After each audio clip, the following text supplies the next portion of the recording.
So hi guys, welcome back to my channel. So update lang tayo, June 2025 visa bulletin. So andito na siya, malapit na siyang i-publish.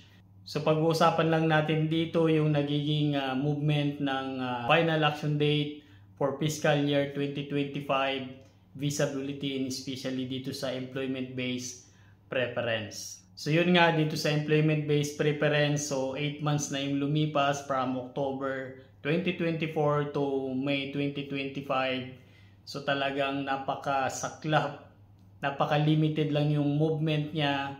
Just imagine na 45 days lang yung minove niya. Like 8 months na yung lumipas dito sa fiscal year 2025. So comparing nga dun sa mga previous fiscal year, kung titingnan natin, so ang layo na nang narating. So just like 12 months na yung minove forward niya.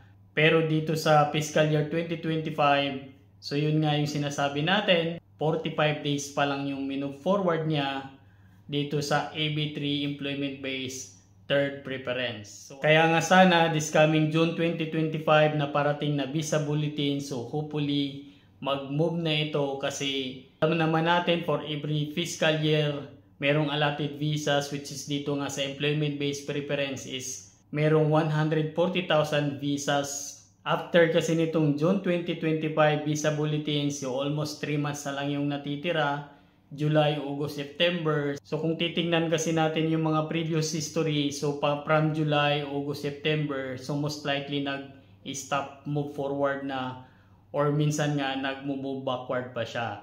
So yun lang talaga yung huling hirit natin na at least this coming June 2025 mag-move forward pa ito. So ito naman yung ating final action date ng family sponsored preference for the month of May 2025. So yun, sana mag-move din ito kasi nga malapit na magtatapos itong fiscal year 2025. So anyway, in general, sana mag-move lahat ng mga category dito sa employment based preference at saka dito sa family sponsored preference. So yun lang yung update natin ngayon guys. So abangan na lang natin itong June 2025 visa bulletin. So ilang araw na lang ipapublish na to dito sa website. So maraming salamat sa inyong panonood dito sa aking channel. Kung bago ka dito sa aking channel, so huwag kalimutang mag-subscribe. Hit the button below para updated ka for the next video. So muli, maraming salamat. See you next time. Bye-bye!